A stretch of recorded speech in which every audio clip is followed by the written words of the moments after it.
Okay, now this session, I'm going to give you a lot of information, okay?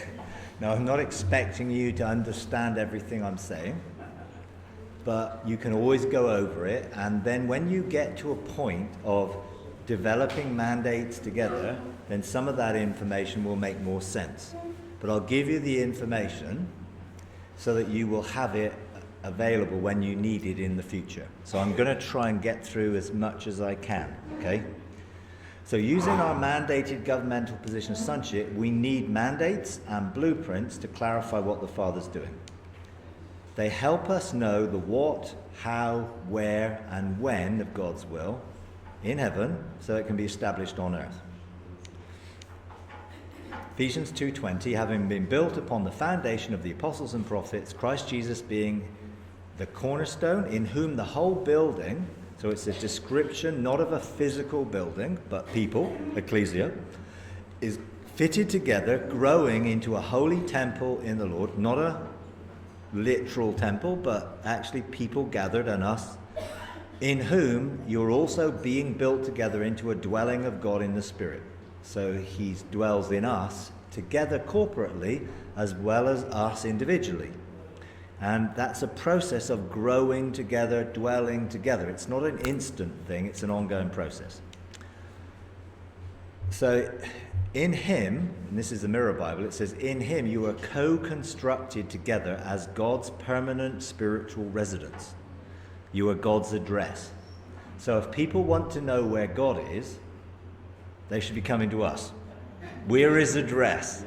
He lives with us, and we are heaven on earth as ambassadors. We need blueprints to build embassies of heaven.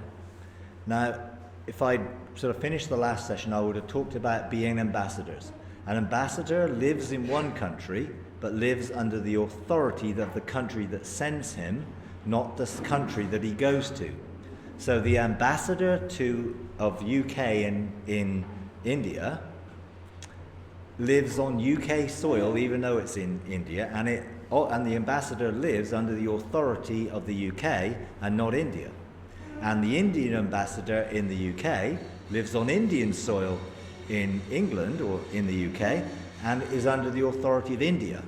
So if we're ambassadors of heaven, we live on the earth, but our authority is from heaven, and that's what we live under.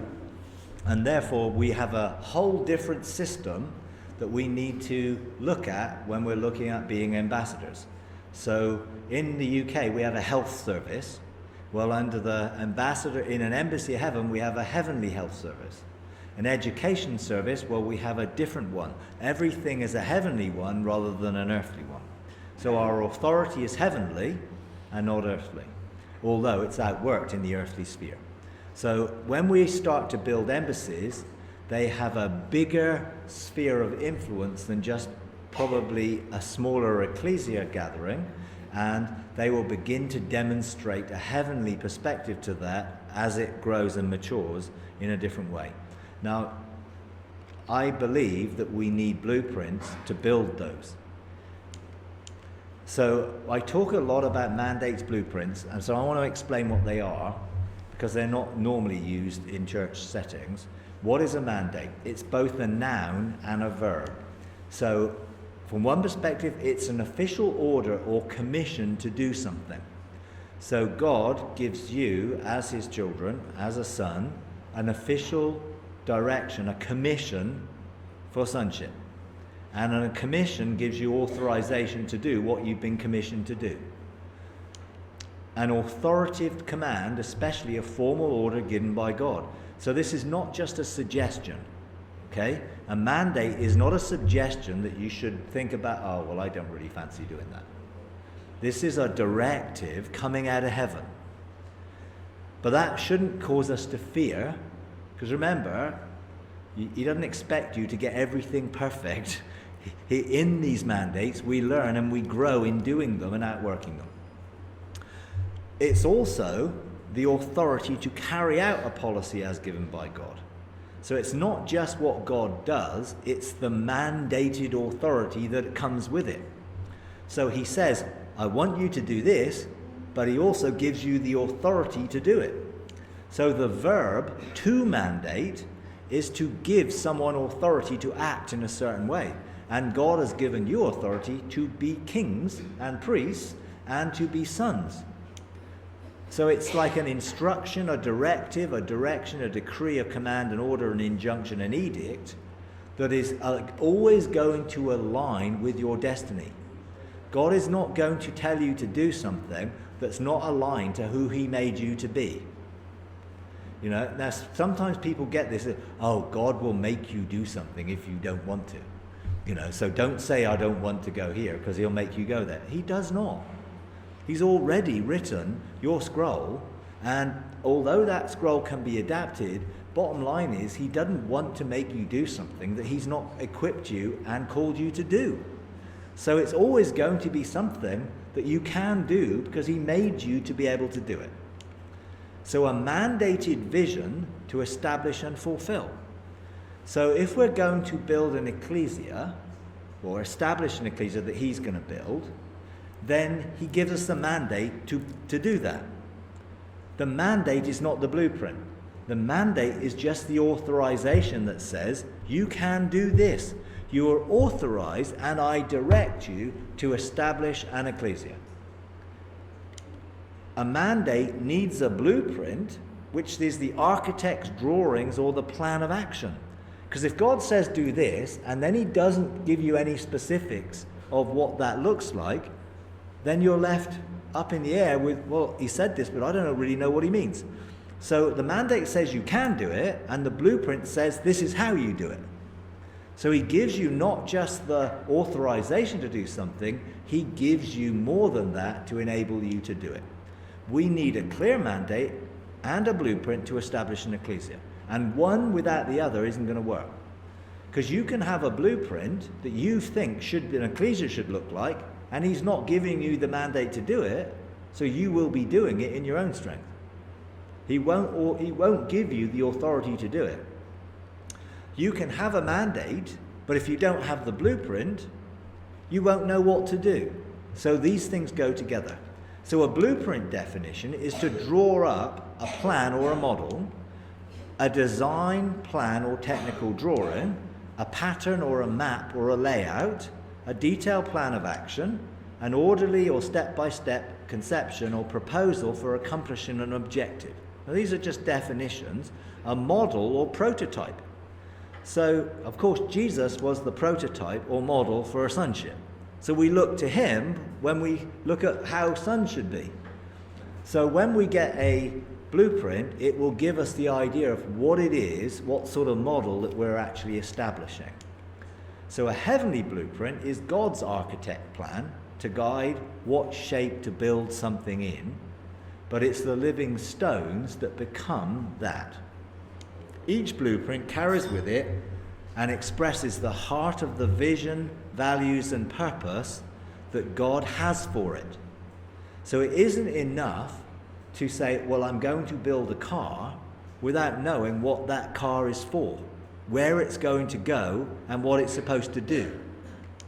It becomes our motivation and our plumb line.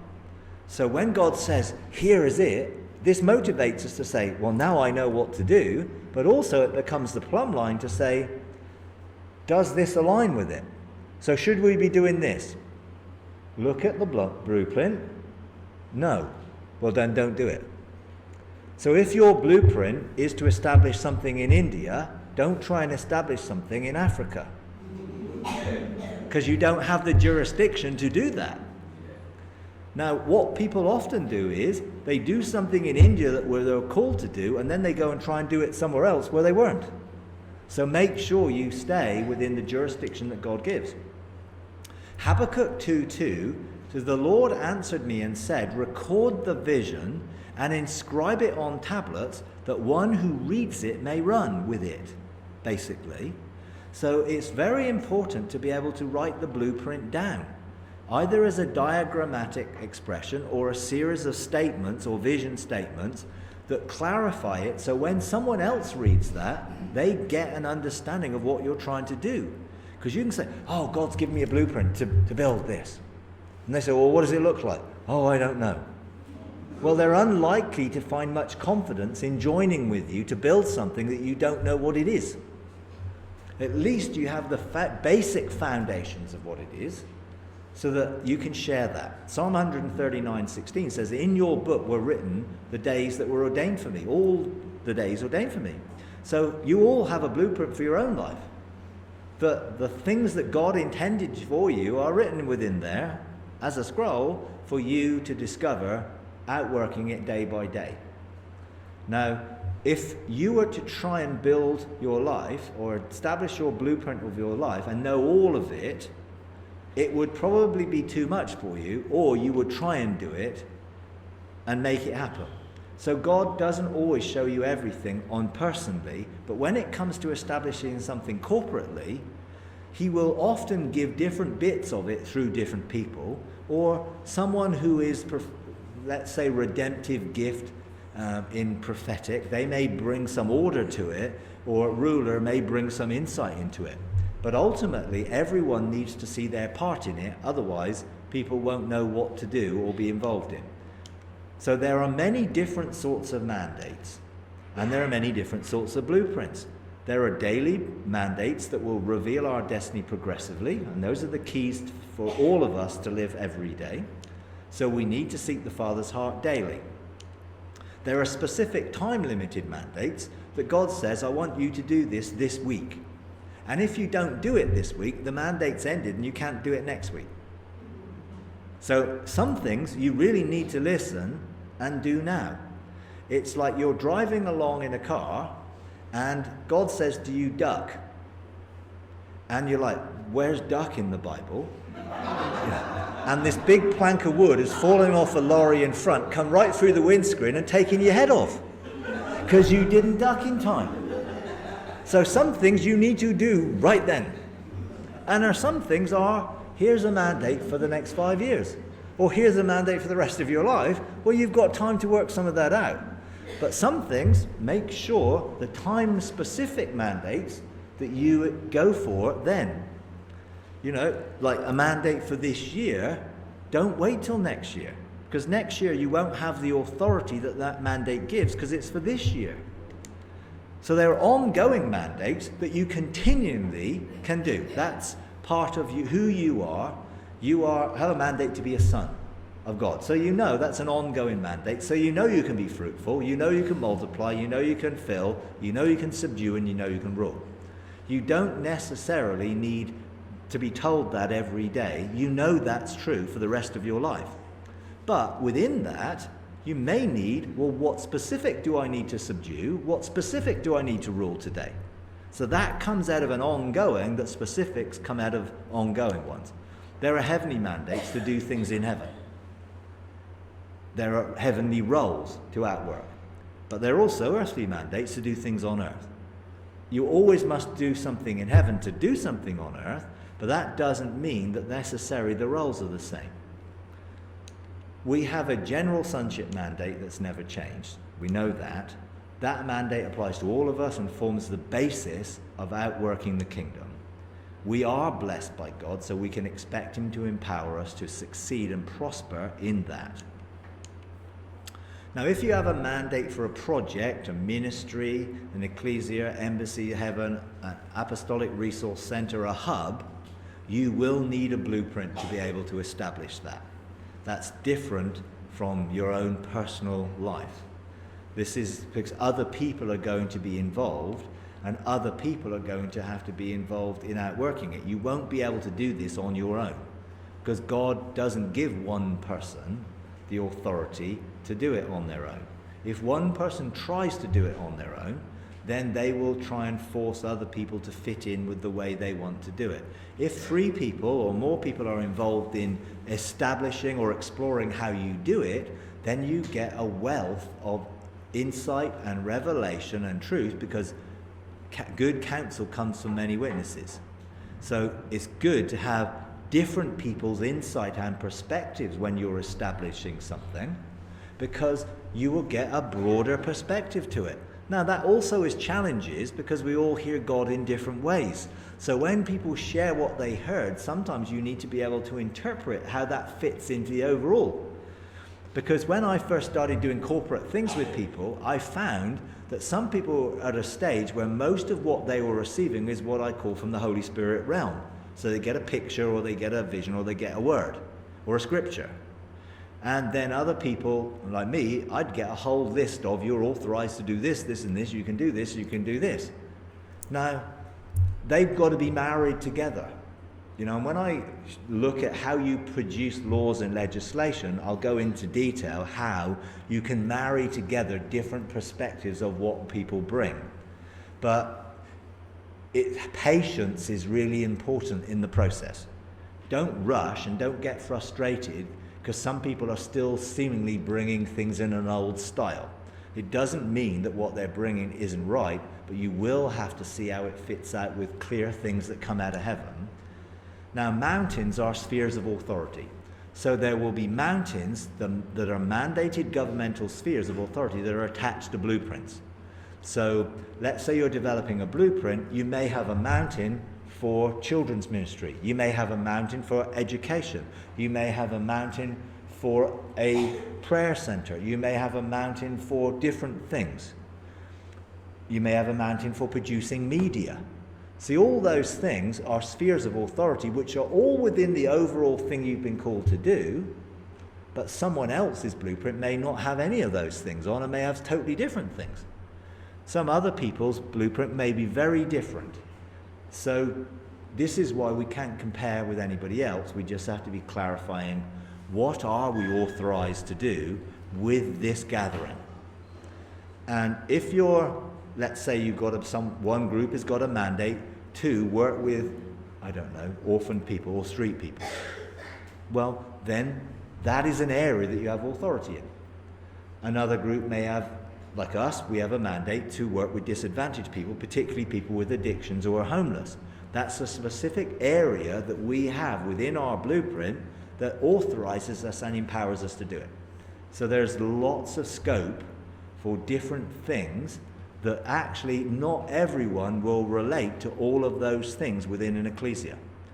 Not everyone has to do everything.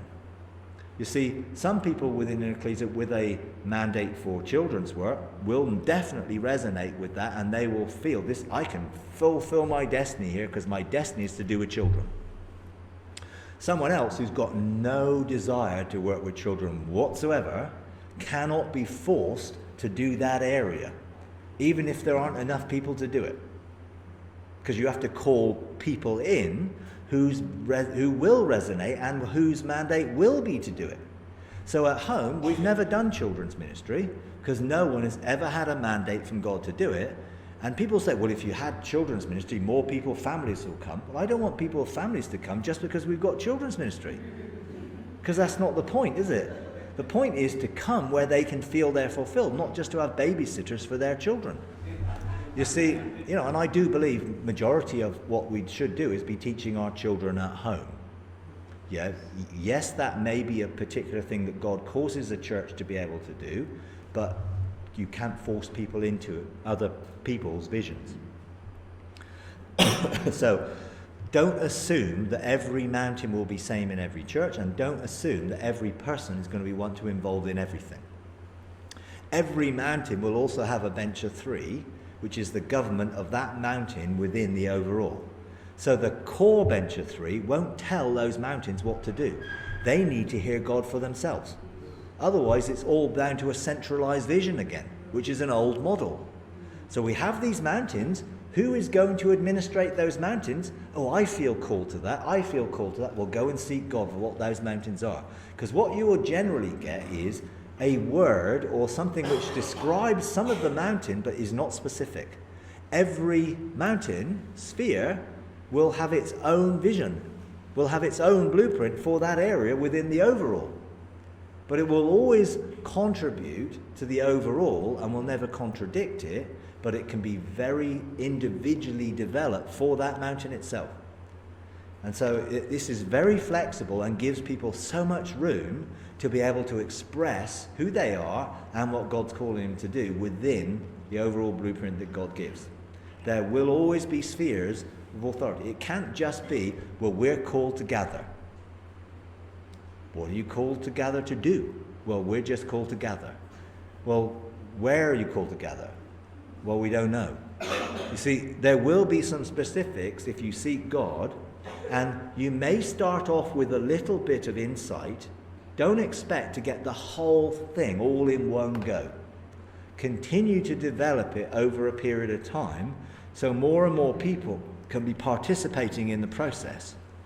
You see, I developed our blueprint because we'd been going for 20 years. You know what I mean? So we already had some things that God had already said, but we put them into a form that showed the mountains which came out of Isaiah 61. So we have a mountain. One of them is freedom mountain.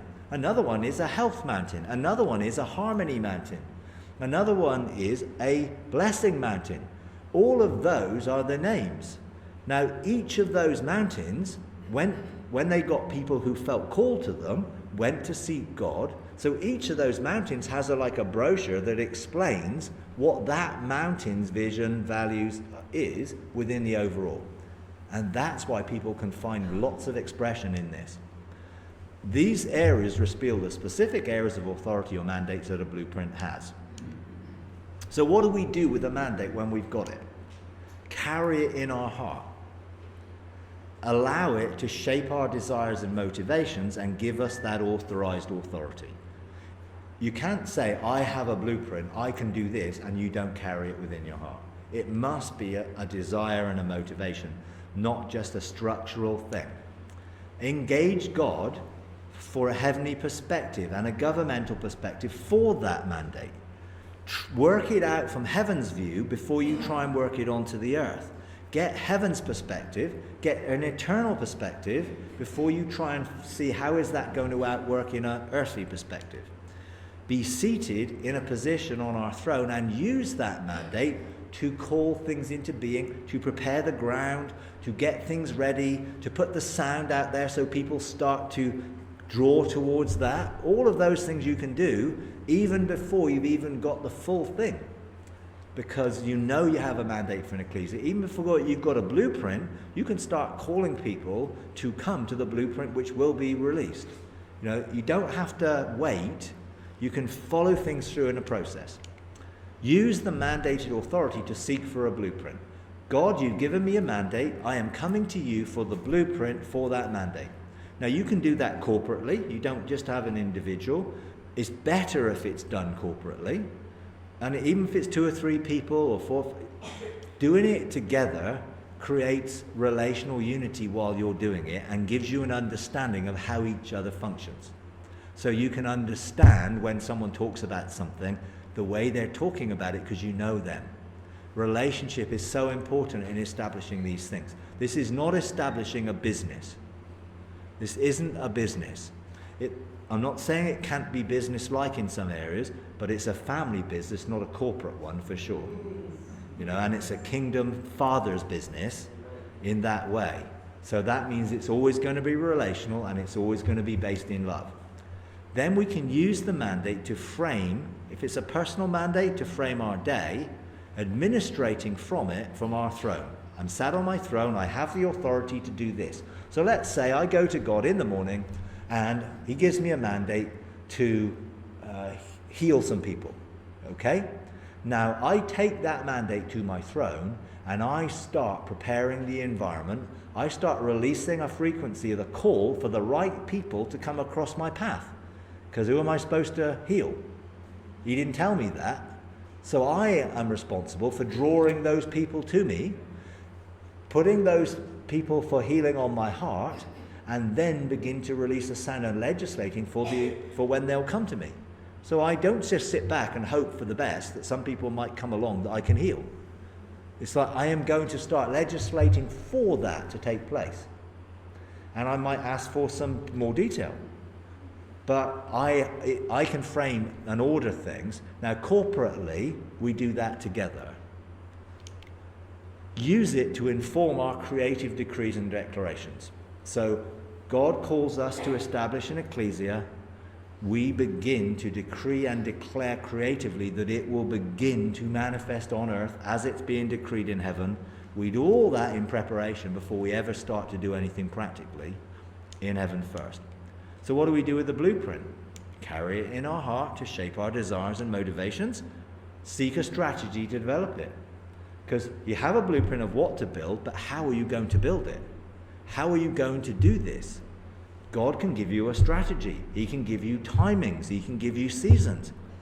When we first established our ecclesia back in 1993-4, I was up a ladder painting my house. And I know God chooses some weird places to give you revelation, and I had a total download of revelation of how to establish this ecclesia. Now, I didn't even know I was going to be called to establish an ecclesia at that point. I took it to our present leaders at that time and said, God's given me this. What do you think? They looked at it and said, we don't resonate with that, but we think God's given this to you. And I'm like, really? Seriously?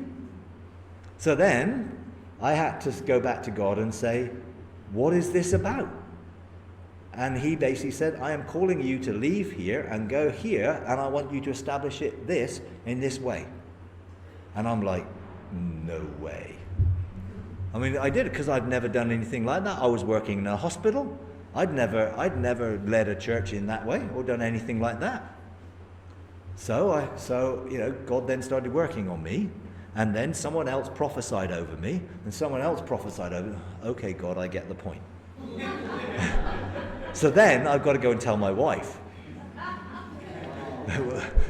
I've got to go telling her I'm uprooting 4 children, going up to another part of the world, and tell her. And she's like, God didn't tell me.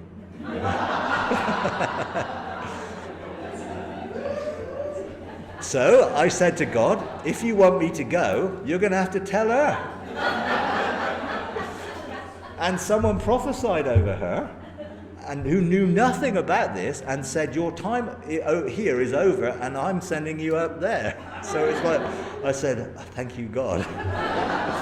Because you don't want to do something like that unless you're in agreement, because I'm not going to take my family unless my wife's in agreement with me. So I'm there, and if God didn't give her that agreement, I'd be saying to him, this is your responsibility to bring her heart in line. It's not mine. So these things happen. And therefore I had a whole series of things that were dates, don't have a building, don't do this, these people, and he gave me a list of names, these people, be careful of these people embrace. I mean, it was a whole series of very, very detailed instructions and seasons and times of what to do. So when I went and I got invited with other people, I shared that and said, look, this is what God showed me. I would have come anyway because God said to come. But a group of people invited me to talk to them, and then we started to relate, and then they invited us to come, and together we established that foundation. But the vision really came from me because they weren't visionary people. But that's okay. It's okay to come through somebody, but that person doesn't own it. It's heaven's vision, it's God's vision, it's God's blueprint. It isn't the person who necessarily brings it ownership. That's why we've got to be careful that someone doesn't say, well, this is my church. I built this church, I laid the foundation, I had the vision, so it belongs to me. No, I had every right in one sense to say that because it all was through me. But when I realized that God wanted a plurality, because we always had a leadership team, but everyone really looked to me as the leader, I had to make sure that I totally submitted that so that I had no more authority than anyone else.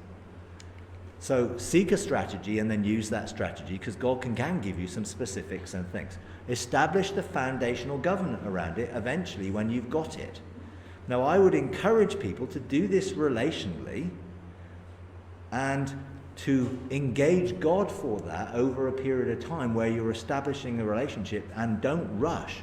Unless God does give you a very specific date, spend the time developing the relationships that will enable government to come out of that relationships, because then people will recognize it's God who's calling those people into that government, and they're not coming and saying, well, I am the leader of this church.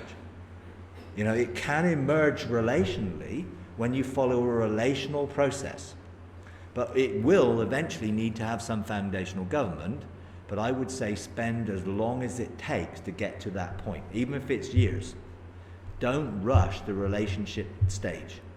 Take as long as you can in establishing the relationship that then things can come out of, because you will know each other, you'll know each other's hearts, you'll be open and honest with each other, and you can talk honestly and really about it. And if there's disagreement, there doesn't have to be disagreement which is bad. There can just be, well, I don't understand. Okay, well, let's engage so God can give us some deeper, clearer understanding in that process. Let God build using the plan to guide and motivate us of what to do. Let him do it, but he will instruct us. We don't have to be bystanders, passive. We can be active, but don't run ahead of him and don't drag behind him. Walk it out with him in relationship and with each other. Use it to reveal the sphere of jurisdiction. You know, there's no point establishing something here if God called you to do it in Mumbai. There will be no point at all. So in it, see if there is a specific that he says, here is where I want you to do it. If he says, go and do it wherever you want, well, then go and do it wherever you want. But actually, most of the time, it usually is associated with an area, a community, a city that you can do that with. That will give you some guidance, direction, the boundaries as a plumb line going forward. The blueprint, use the blueprint as our plan for then directing the strategy. God says do this, but it must relate to what we're called to do. Use it to draw others who will resonate with it and become living stones. Let it be a frequency that you release. That might be in words, that might be publishing a document, whatever. So make sure that you record it. Now, this is what it says. Record the vision, inscribe it on tablets. The one who reads it may run, not run away from it, although some people do need to run away from it because they're not supposed to be there. For the vision is yet for an appointed time. So there will be or can be an appointed time for some of these things to be outworked. So be careful that you ask God, what is the appointed time? It hastens towards the goal, it will not fail. Though it tarries, wait for it. For it will certainly come, it will not delay. We might think it's being delayed, but God won't when he knows the time. So move towards it, but you're waiting for the establishing of it, but you're not passively waiting. See, when it says wait on the Lord and renew your strength, it doesn't mean sit and do nothing. Actually, the word wait is more like a waiter. Continue servicing, engaging the Lord, so this can continually be outworked. Patience is vital. Don't try and get ahead of God's timing. Now, that's our blueprint at home. So we have the spheres of authority around the outside. We have shalom, because this is about a ministry of bringing peace. We have a yellow area, which is the area of the church, which is where the little red dotted lines are the visionary statements. Our visionary statements are helping people find and fulfill their destiny, helping people to live in and live out the manifest presence of God, helping people to be free to do, see, know, go. So it's all about bringing people into freedom, because our ministry is called Freedom Church. Freedom, which is all the connotations that come from Isaiah 61. Now the dotted green line there, if I've got a sort of pointer, hey, I have a pointer, technology. That is according to the four faces of God. So everything is going to be aligned according to lion, ox, eagle, man, heavenly and earthly. That's why it's like that and like that. Then in the middle you have God, and the bench of three, they are the foundation. Now this is not like this is like that. That is the bottom, and all of it funnels upwards. Now notice that means it can continue expanding. It's not limited by a fixed point. Now other people have different views and different ways of doing it. A friend of mine, their blueprint looks like that. Now, because that's how God reveals it to them, and they're doing things according to that, according to the four faces of God. They've written it differently, but it's still a provision, it's still a blueprint. There are no fixed formulas of how to do a blueprint. It may not be a diagram. It may be a set of statements, but it gives you the information that a diagram is. I am diagrammatic. I like to see something, so I produce things in diagrammatic form. Not everyone will. So that's okay. Don't think you have to produce a diagram. So, questions. Do you have a mandate to establish something on earth as is in heaven? If you do, then seek for a blueprint. If you don't seek for a blueprint. Do you have a blueprint to build from if you have a mandate? How clear is your blueprint? If it's not clear to you, it's not going to be clear to anybody else. And if there's a group of you establishing a blueprint, make sure it's clear to all of you and make no assumptions that people understand. Make it open and really obvious. Go to the nth degree of being open and obvious about it and make sure there's no assumptions. I've helped a lot of people establish blueprints. There was four people who were looking to establish a blueprint. They felt they had a mandate to establish an ecclesia. This was in the US. And I helped them, and pretty much most of the blueprint came through one person. But the others were like, yeah. So they were there saying, okay, can you invest us with authority to do this? And I'm like, God, do I have the authority to do anything here? And he said, no. You need to wait and you need to see what's going to happen.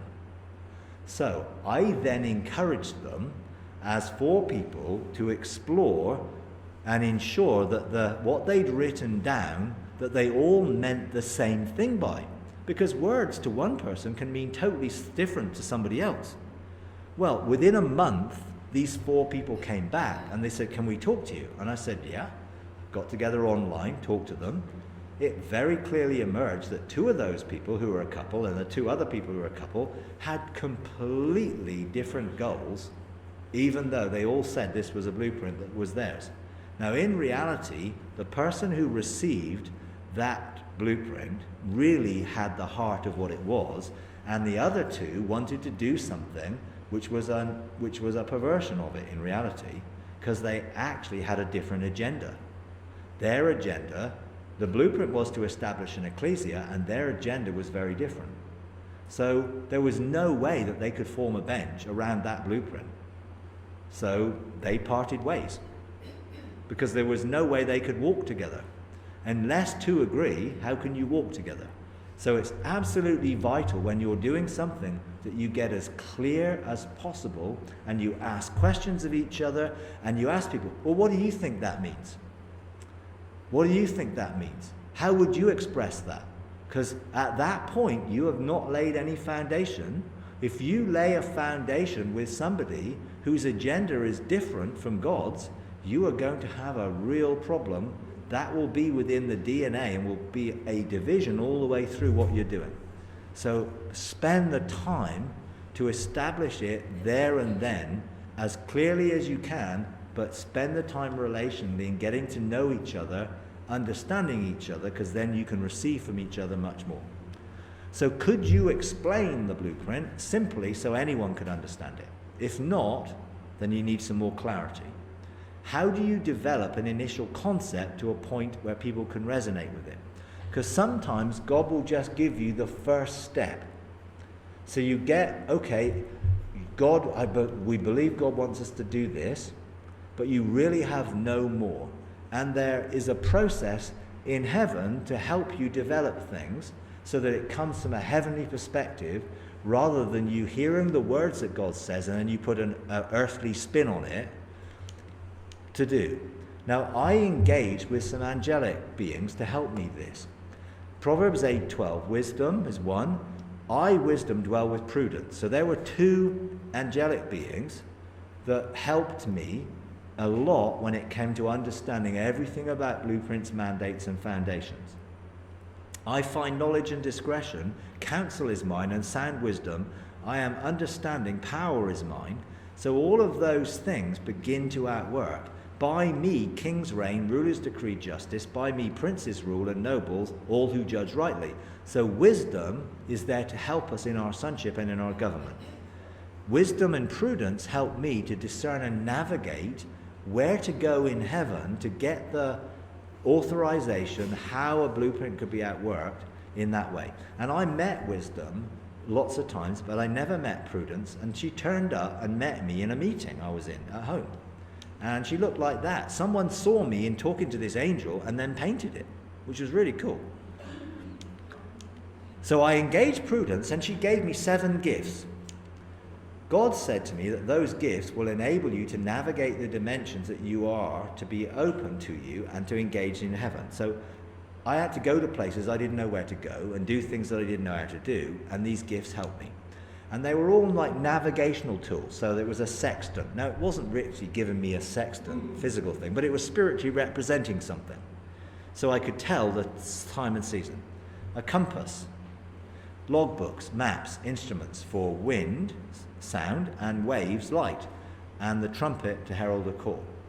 Now, I received them, I took them into me. I didn't understand what all that meant, but then I found that I could go to places I didn't know before. I knew how to do things I didn't know to do before, because all of these things were now part of me and helping me. And Prudence was part of that process. So I engaged Prudence in her gift, and I navigated the realms of heaven to higher levels of experience. I engaged the chancellor's houses and the different things in heaven, because now I had some abilities to do things that I didn't have before. So there is help on hand when we don't know what to do. Ask for help. Don't bumble through it thinking, well, I don't want to appear stupid, so I don't. There are no stupid questions. If you don't know something, ask. God is waiting for you to ask. He's already got things in heaven to help us. Son, I'm calling you to a new level of governmental authority. It's time to come near to me, and the heights of wisdom will be open to you. Now, this was a huge change in my whole thing, because I went to wisdom's heights. I engaged with wisdom. I found there were doors there that took me to different places. There was a pathway that took me back into eternity, because it talks about the way. It talks about wisdom's pillars. I discovered there were 7 pillars of wisdom. I discovered wisdom has handmaidens to help. All of that came out of me willing to pursue what God was showing me. I was not too proud to say, I've not got a clue of how to do what you're telling me to do. I often said, help. And God gave me help. And God said, I have given you strategic instruments to plot the course ahead.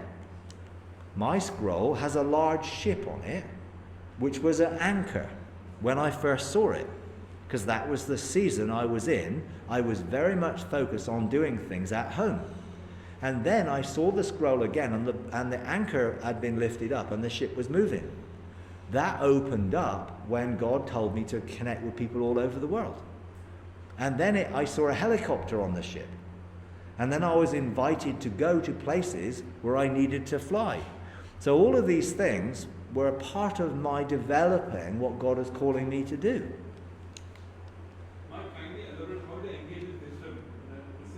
Well, ask Jesus to take you and engage with her. I could not engage with her until separated of soul and spirit, and I was operating in kingship. I didn't have access initially when I was learning how to function in lordship. So it was part of my journey, and God opened that relationship when I was ready and when I needed it. But you can ask God to give you and engage wisdom when you are able and when he wants you to do it. But it's very helpful. Which year was that? Which year was that? You engaged wisdom? Oh, back in 2013. Yeah. 2012 into 2013. Prudence will partner with you to create the protocols that will open the doors and release my people into their positions of true heavenly government authority. So I first discovered wisdom's pillars in 2010, because I had all sorts of forerunner experiences. I had no idea where I was. I had no idea what it was about, but God showed me something. But it was within me. So then when I went back there, I thought, I've been here before. Now, when I went there in 2010, I put my hand into the pillar and I realized that it went into it, but I was not at the point where I was going to jump in there. I didn't know where I was going. So I knew there was something in there, but that wasn't my time. So a friend of mine, Henry Ewald, who's in the US, he shared some revelation about him engaging wisdom's pillars. So that caused me to go back there, because it inspired me. I need to know more, because at this point I was looking to help people start to develop blueprints and mandates and all of these things. I needed to know how you can do that from the realms of heaven, not just from a natural standpoint. So I went back there, and Proverbs 9, 1-3 says, wisdom has built her house, she has hewn out her 7 pillars.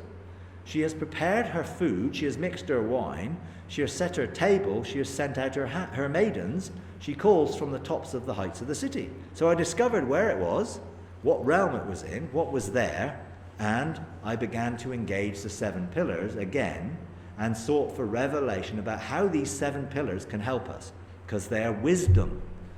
Pillars of wisdom to help us have wisdom to do what we're called to do. So wisdom's handmaidens was the first I discovered, that wisdom had those that would help. Glory, holiness, truth, excellence, faith, life, and promise.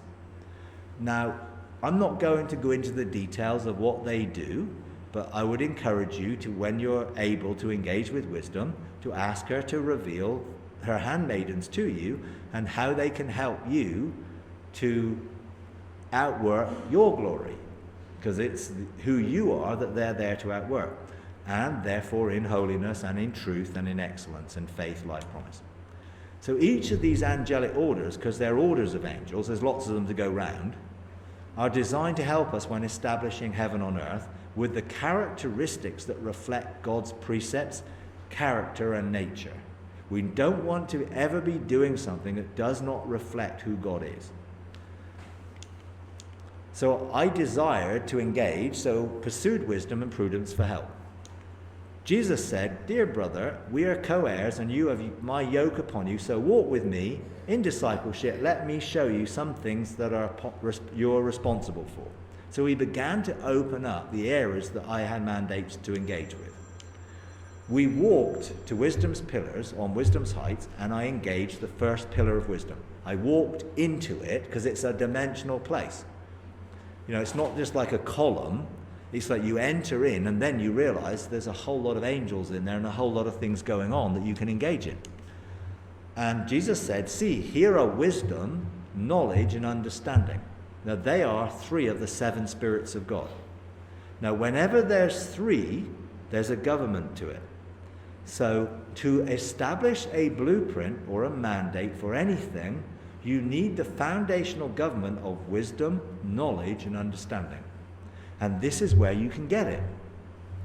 And then there were angels there that were representatives of wisdom, knowledge, and understanding that also could help in the process. So I engaged, and they showed me that to develop a mandate into a blueprint, you need all 3 as the governmental foundation of authority. If you don't have wisdom, knowledge, and understanding, you will not be able to outwork a blueprint correctly. So the 3 form a window for wise counsel to function. Because 3 forms government and 4 forms a window. So the 4th of the 7 spirits of God came to the government of the first 3 to open a window so that then when you had wisdom, knowledge, and the other one was, not understanding, then you need wise counsel. You need help to enable you to put that into practice. So then for a blueprint, you can receive a seal of approval that when it's based on the correct wisdom, and it can then begin to outwork. So when a blueprint is brought here, creativity is released and a pattern forms from a vision so that our creativity can be written and expressed. We get a way of expressing this and writing it down, whether it be a diagram or whether it be words. Something will come out of knowledge, wisdom, and understanding. Now we have the counsel to do something. The essence of the 7 spirits function here within these 7 pillars. Now this is Jesus telling me this, so I will have some more understanding to help other people. The first pillar is the foundation of wisdom. That is the key to knowledge and understanding. The second pillar is knowledge. That is key to understanding and counsel. The third pillar is understanding, which is the key to counsel and strength. The 4th pillar's foundation is counsel, which is the key to strength and the Spirit of the Lord. The 5th pillar's foundation is strength, that is the key to the Spirit of the Lord and the spirit of the fear of the Lord, which are the 7 spirits of God. The 6th pillar's foundation is the Spirit of the Lord, which is the key to the fear of the Lord and wisdom. So you're now going back and seeing the end and the beginning meet in these 7 pillars. The seventh pillar's foundation is the spirit of the fear of the Lord, which is the key to wisdom and knowledge. So you've now come back, and now you're going to outwork what you know from the spirit of the fear of the Lord, which is honor and reverence and respect, and you're going to do it according to his heart and not yours. So you can engage in all these pillars. Now, I'm not suggesting that you just go and jump in there. You need to have something to take there to develop. But when you're at that right time, I'm just giving you that wisdom will help you, and you can go and engage these pillars. So this is another covenant circle where the beginning and the end are flowing continuously to outwork this. Opening heavenly windows and portals. So the spirit of the fear of the Lord, wisdom and knowledge and understanding. That is 4 that begins to open a manifestation. Wisdom, knowledge, understanding, and counsel is 4 to outwork. And this might be in a sequence or a period of time. That this opens something in this season, and then it opens something in the next season. Knowledge, understanding, counsel, and strength are 4 of the 7 spirits of God which open for a manifestation. Understanding, counsel, strength, and the spirit of the Lord, and counsel, strength, the spirit of the Lord, and the spirit of the fear of the Lord. Strength, the spirit of the fear of the Lord, the spirit of the Lord, spirit of fear, and wisdom. There's the windows. And then the spirit of the Lord, spirit of the Lord, wisdom and knowledge. The end and the beginning meet. And if you follow this process, and I don't know how long this process will take. You know, some people have gone in here and have developed this in a week. So they develop something quickly because they've progressed. Others could take a longer time, depending on where you are in your own time, and the timing of God, of course. But there's help on hand within these 7 pillars, is what I'm saying. You need to go when you're ready to go and find out how it works for you. I'm not being prescriptive here. I'm just saying there is help, and you will find that these work together to help you, because they're there to help us in our mandates of sonship. So the windows that open heaven into the earth are the 7 combinations of the 7 spirits of God that are accessed through the 7 pillars of wisdom. So we need heaven to manifest on earth. So there's no point having government in heaven unless there's a window for that government to come onto the earth. And that's where these things begin to combine. Each foundational 3 in agreement with a 4th open the window. That's how a lot of things work. That's why we have 4 faces of God. We need the priest to be in agreement with the king, to be in agreement with the oracle, to be in agreement with the legislator. The 7 pillars of wisdom can be used to facilitate a process. This becomes a pathway for producing any type of legislation. You can develop court cases there, you can develop mandates and blueprints there. There are some large class action court cases that people are doing on behalf of creation, all sorts of amazing things. In much of the same way as an architect designs and creates a blueprint that has to be presented to and approved by the planning commission before anything can legitimately be done, this is this sort of process you're going through. Things develop, and then they're presented, and then they're agreed, and then they can be outworked. So the 7 pillars of wisdom are halls. Within each of the pillars there are dimensional places for developing, preparing legislation for court cases, developing blueprints and authorizations. You're not on your own. There is help. These operations first were given direct by revelation to me by wisdom, and now I've helped other people to engage them and outwork them. So the protocols are operating are principles, not rules. There's no fixed rules that you're going to go in there and you have to do this protocol for it to work. It's your heart that really is looked at. The heaven is looking at your heart. Does it reflect the heart of God? Step into the pillar, engage whoever greets you there, respond to their questions. They may ask, what can they do to help you? Present your request for help. Let's say, well, I need help developing this initial concept for an ecclesia into a blueprint. They'll help. Pillar 1 is where the operations take place. Conceptualization, the revelation to design. You might have an insight or just a concept, but you don't know what that really is. Here's where it begins. The creativity begins. This is a creative place. It's where we can brainstorm, develop the main ideas of the blueprint will come out of this. And you can do this corporately together. You can go there and you can all engage there for this. Vision statements, identity, purpose, function, mountain spheres may get revealed there that then become part of the blueprint. The second pillar is administration.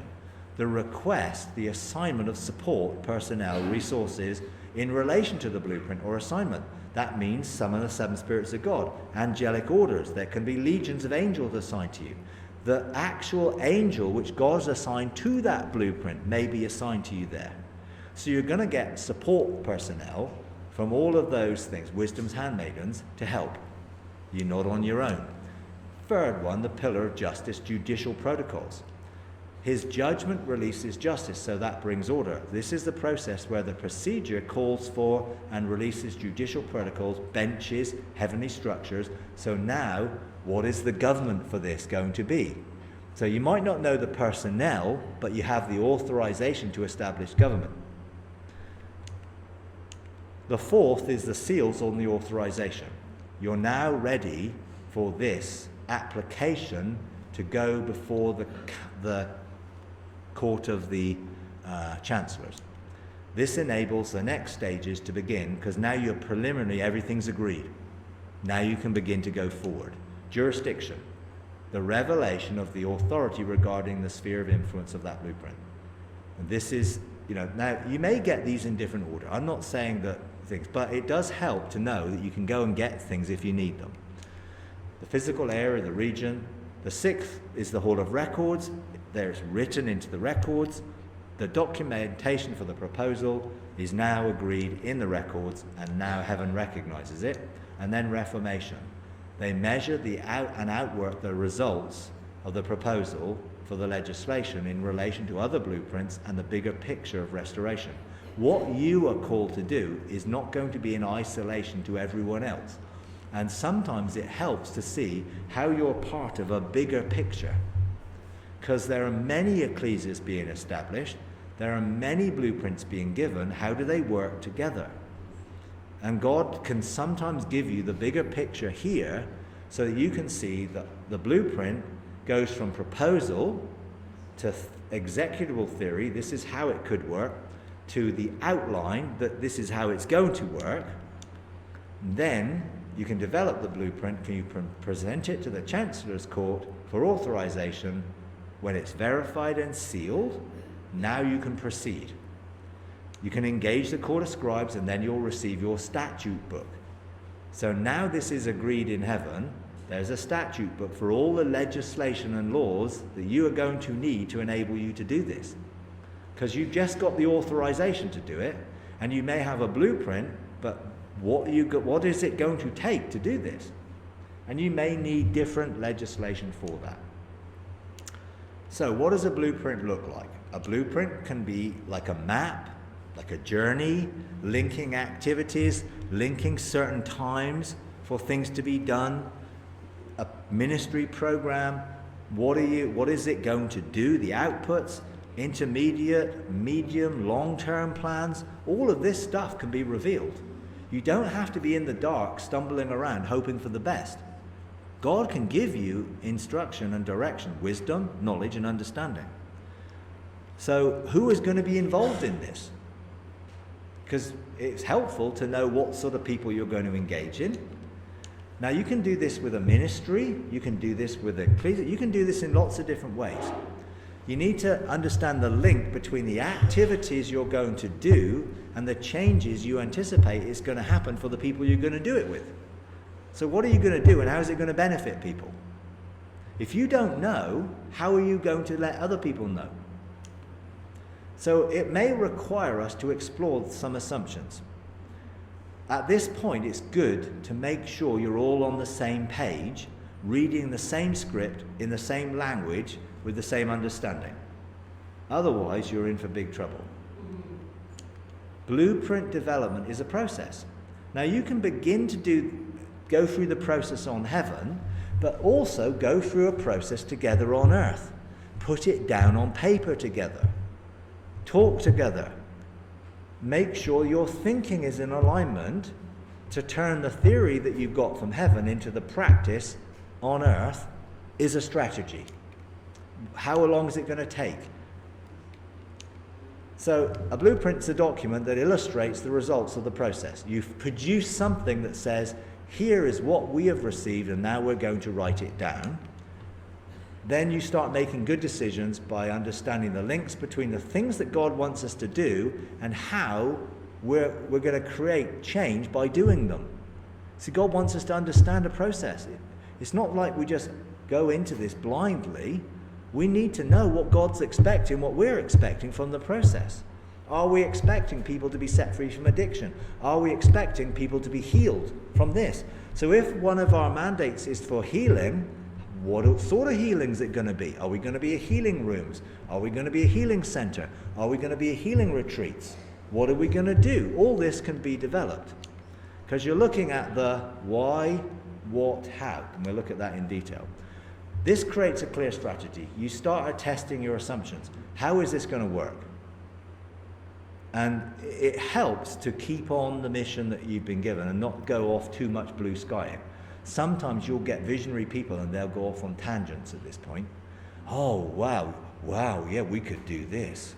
We could do that. And it's just like, yeah, but we're not, that's not our mandate. Make sure you keep to the mandate. This gets people involved to work together to shape and evaluate the project, the blueprint, the ministry, whatever it is, you're evaluating. Do we understand? Are we together? Are we one heart and one mind and one purpose? Because that's what the early church were. You can see it written several times. They came together with one heart and mind. This is the process that can bring your hearts and minds together. Identify opportunities. Maybe you need to collaborate with others. Maybe there's another ecclesia that actually is operating. That you don't go into a place and ride roughshod over everyone else who's already there. Communicate with people. If God is calling you to establish something in an area, check out to see what else is in that area and then communicate and be civil about it. Don't say God's given us a blueprint and we're going to come in and we're going to do this. Talk to them. Develop a relationship with them. Ask for their insight into the area. What do you understand about this area? So you can engage with people in a way that can give you favor with them, or you can come in with this, we're the high and mighty, we're starting this new thing, and we don't care what anything else, this is new. That attitude will cause you problems. Help to engage. There are people who you might find, wow, you've got a very similar blueprint. Perhaps we could consider working together in some areas. All this is possible when you do things the right way. You know, so often when people are excited about something, they just go plowing in without any regard to anybody else. Really don't do that. The clarity you've got enables you to share the vision and what God is wanting us to achieve, how and for who. You know, if you don't know how and you don't know for who, then what are you going to do? Clarify it.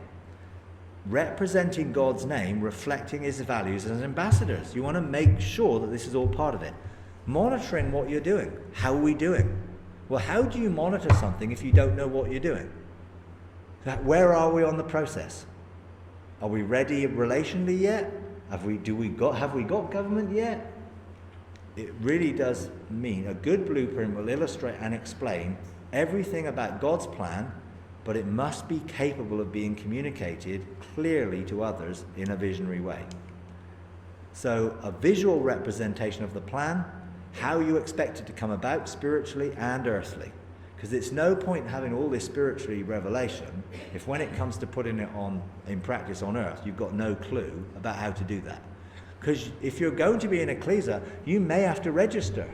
You may have to do things. I don't know what in India, but in England, if we want to be seen as an ecclesia, we have to take on a governing document, and we have to be either a charity or a charitable company. There's got to be a legal entity.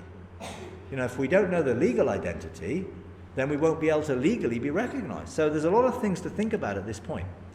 So we need to see, where are we on the process? An agreement about what defines success when we get there. How will we know we're doing what God wants? Is there numbers? Is there just heart? This is a communicative tool to help. So the blueprint is likely to include the map or a series of maps, your aims, the outcomes you're looking at, the activities you're going to do, the outputs you're going to believe, so that you can see this is not something that's going to happen in 5 minutes. This is a process of development. The more time you spend at this stage, the easier it is that you will do when you outwork this. So there may be a list of assumptions and things which are linkages, how you're going to do it.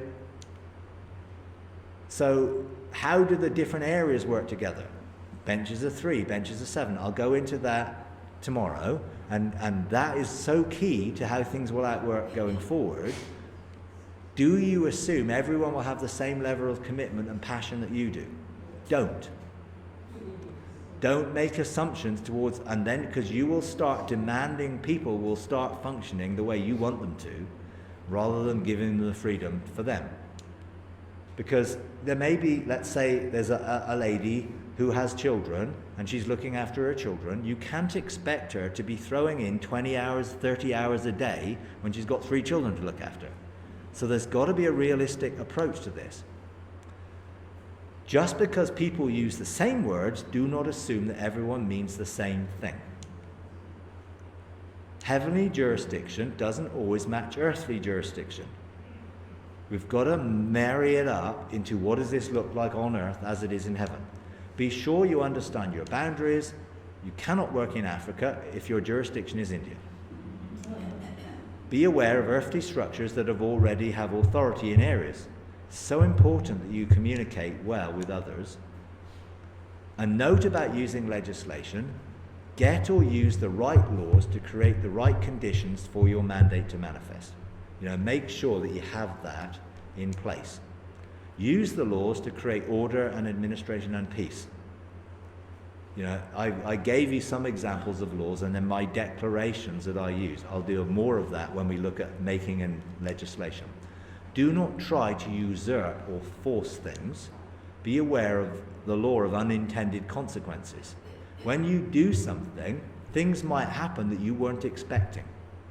Make sure you think about the implications of what you're doing so you can plan for what some things might happen as a result of what you do.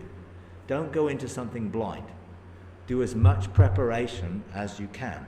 Now, I know this sounds a little bit complicated, but when you get to do this, you'll find that actually it's very helpful to have a process to look into. Remember the importance of having a mandate. If it isn't established in heaven, it won't be established on earth. You're aiming to create a shadow of a heavenly blueprint. Your mandates will determine your success. If you don't have one, get one or get out of the situation. Don't try and do something unless you've been authorized. The mandate gives access to the resources of heaven. It produces the favor on the earth. If you accept it, you're responsible for it. So weigh up whether you're willing to take responsibility. Developing the blueprint, again, write it out. Heavenly blueprint, earthly plan, strategy. Turn it into a workable plan. Know what you're doing. Don't just hope for the best. Nothing is done in isolation. Other people are involved. Bring that oneness of heart. If it makes sense to you, don't assume anything. Where do you start? Now, 6 honest men, 6 serving men. Rudyard Kipling, who wrote The Elephant's Child. Okay? This is what he said. I keep 6 honest serving men. They taught me all I knew. Their names were what, why, when, and how, and where, and who. So it's so important to know those 6 things. Okay? So these are the very simplest way that any concept can be explained, and will answer most of the questions and will commonly arise when you share a vision. People will ask you questions around these things. If you don't know, how are you going to establish it? So why, what, how, where, and when, and who. The importance of why. This is a quote. It's one of life's greatest joys to wake up in the morning, every morning, with a clear sense of why that day matters. Why every day matters. This is what it means to find your why. This is the start of the inspiring journey, your inspiring journey. If you don't know why you're doing what you're doing, Don't go any further until you do. Why? Everyone likes to tell you what, but you get commitment when you explain why, because you'll be explaining the heart of God behind it. Define the problem so the reason for what you're doing is clear. There is no ecclesia in this area that's doing this, and this is the mandate we've been given, so that's why God's called us to do this here. That's one way that you might say. Understand your heavenly mandates, God's why. Why? The more you understand about why, the better your design and delivery will be, because you'll understand why you're doing it, and it'll help you do it more effectively. Knowing why informs your choices and decisions. You must be able to explain why your project is the solution, why your ecclesia is the solution to the problem. If you don't know why, then no one else will know either. What? Identify what you're going to do. What activities? What's this ecclesia going to do? What you're going to do to help form it. If you're going to establish a new order ecclesia, spiritual authority to do it, the thing, what mountain spheres are there? Earthly authority, what personnel, organization, legal things do you need? What understands the results you're expecting, the outcomes? We're expecting this ecclesia to do what God says. We're expecting this ecclesia to grow to 100 people if God says that's what's going to happen. We're expecting this ecclesia to stay as 10 people because that's what this is for. There's some clarity here. Outcomes fall into various categories. For the community, what difference is this going to make to the community you're in? Health, education, behavior, attitudes, relationships, employment, spiritual, financial. What are you looking to happen? What are the benefits of what you're going to do? Now, don't just have these spiritual, oh, well, we're going to serve the purpose of God. That isn't enough. How? What organized structure is it? Is it an ecclesia? Is it, for us, could be a charitable trust, could be an NGO, could be a club, a society, a company, a charity, and a CIO. These are all things that are different forms of legal identity.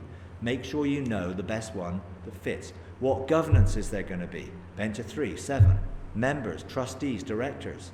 What, because some things you may be called to establish a business, not an ecclesia. Because their business can be a call of God to do that.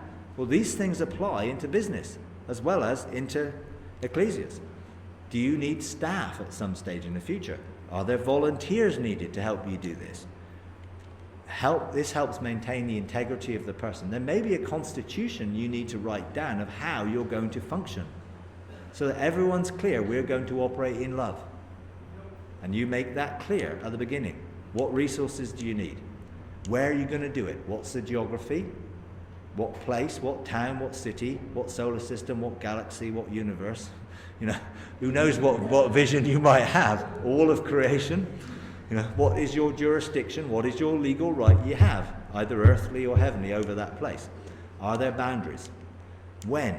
Ask for God's timing. Now or later, or process or journey. What duration? Is this a one-off thing? Because I'm not putting any limit. This can be developed into anything you're doing as a pattern, short term or forever. Never rush it. Some things need to be incubated. Allow time to prepare and be prepared. Who's going to have authority and who's going to have responsibility for what? Staff, volunteers, ecclesia, members, community, area, specific group of people. All these things can come into this. Who do you want to help? Who do you have to work with? Other ecclesia, other NGOs, other organizations? Make sure you relate to them. So developing your blueprint in a practical way, engage heaven first, receive some and clarify, develop the mandate into a blueprint, engage with each other, seek God together, talk and share as much as possible, identify the why, the what, the how of God's plan.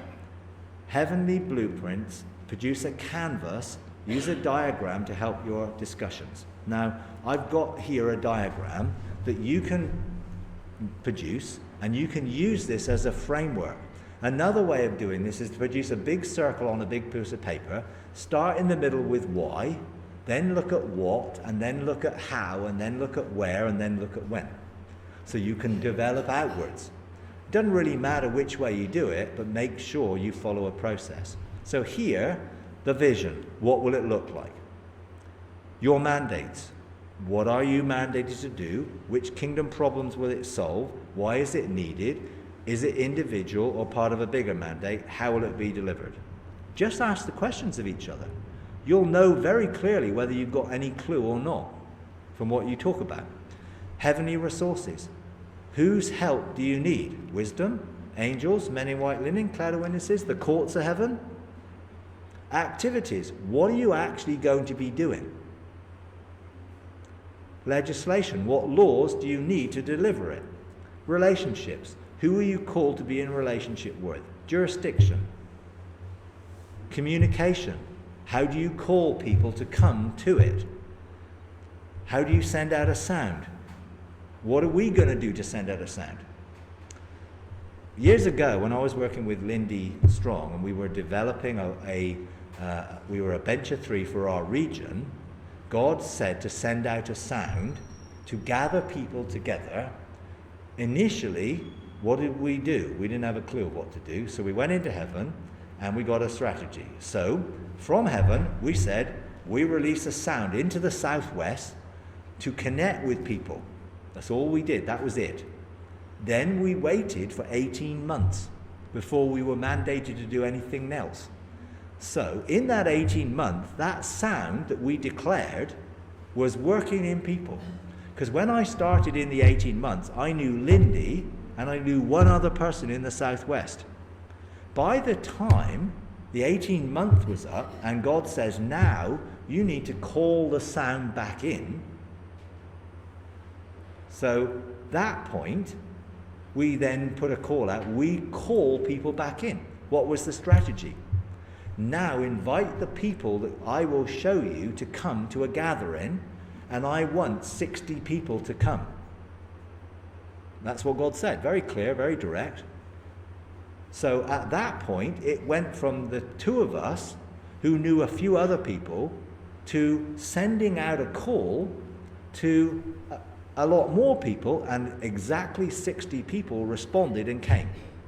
So we started to have regional, governmental meetings, and we modeled and practiced for those people in our region how you engaged heaven, how you developed a blueprint, how you got a mandate, how you did a court case.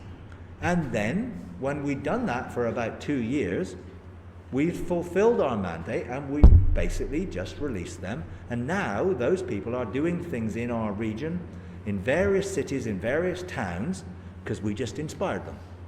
But it was a long process. Now, to wait 18 months from releasing a sound to calling the sound back in needs patience. But if we'd called the sound straight back in, we wouldn't have got 60 people, because the 18-month enabled that sound to resonate, and 80 people or more, 60 people and then more, began to connect with engaging heaven. So when we talked about heavenly government, when we started, they resonated with what we said. 2 years before that, they wouldn't have had a clue with what we were saying. And even though they resonated, when they first came together, they had no clue. So we had to model what a bench of 3 was like. How we communicated with each other, how it was relational, and we were very relational in how we did things. So we came together as a bench of 3, and we asked God, what do you want to do when we gather? And God would give us a very little insight, but a little. And then when on the day we came, everyone was expecting us to know what to do. We were like, look, we've got no idea what we're going to do today, but we're going to go and model how you go engage heaven for what we're going to do today. And every time, we then help people to participate in the process to learn. So it's okay to take a process and don't think everything's got to be done today. Take your time to develop first your own relationship and then the relationships together. And this might take a year to develop a full picture of something, both in heaven and on earth. Take that time. It will hugely benefit you in relationship in doing that together. Now, I know some of you have done all this. So if you do have a blueprint, do you carry it in your heart? If you have a vision, can you describe it in 100 words or less? Could you be in an elevator and give your pitch for your vision in 30 seconds? Mandates: why, what, and how. Activities and jurisdiction: make sure you get a blueprint and a scroll out of heaven. So we know heaven's open. You can go and you can ask for one. We've got 10 minutes, so let's go into the realms of heaven and ask whether God wants to give you a blueprint today, or a mandate today, and then later you can get a blueprint. So again, I'd encourage you to close your eyes. Just quieten yourself down. I know I've given you a lot of information. I'm not expecting you to understand all this. You could go over that information for a month to get to know a little bit more about it, so that's okay. But if I don't give you the information, I'm not going to be here more than one more day. And there's still some more things I want to talk about. So I know this was a heavy session, okay? That's okay, don't worry. You can take your time in going through it and developing it. It's all right. So, again, I would encourage you just to close your eyes. Heaven's open. We have an invitation to come up here. There's a door standing open in heaven. Take a step of faith. Begin just to step through into that realm. Jesus is waiting for us. He's our high priest. Present yourself as a living sacrifice. Let him take you by the hand. Ask him to take you to the ark of the presence of God, wherever he wants to take you to a particular court, and ask him whether he can give you a mandate and a blueprint for something, or to clarify perhaps something you've already got. Maybe he'll take you to wisdom's pillars. Maybe you'll just go to the ark. Let him take you there. If he takes you to the ark, open your heart for God to write things on your heart. These blueprints or mandates may not come as direct words or thoughts in your mind. They may come as heart impressions that then draw you towards something. Just be open for him to give you whatever he wants to give you today. Maybe you just want some clarity about your own life, some clarity about your personal mandate, your personal scroll. Ask him for that. Maybe you have a heart for a particular city, a particular area or region. Ask him to clarify what that is for you. Just be open to receive blueprints, heart, things. Wherever he takes you, whether he takes you to wisdom's heights, all that's fine, but just be open at this time for whatever he wants to do with you and whatever he wants to show you.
So I call for the release of mandates for India, for blueprints, for new ecclesia, embassies of heaven, ministry.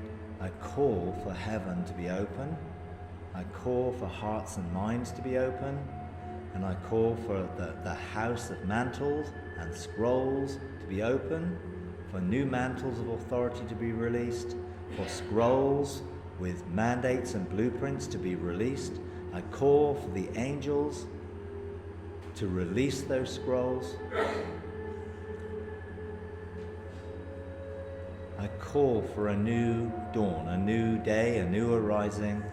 I call for the rising of the sons of God in India, who will take their places on earth as it is in heaven, seated in heavenly places, outworking the kingdom of God on earth as it is in heaven.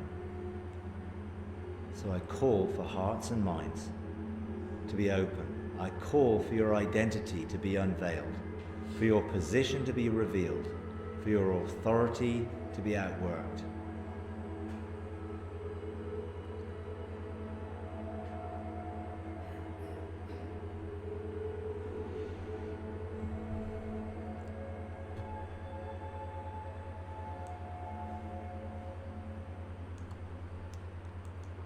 Okay, now I would encourage you, again, don't let this be a one-off thing. Continue to engage. If God gave you something or an insight, or you have a vision that you know is already on your heart, but you don't know how to do it, then go back and ask him to give clarity. What do you need to start? Wisdom, knowledge, and understanding. That will bring wise counsel, and that will begin to open up the process for you. So ensure you get wisdom, knowledge, and understanding.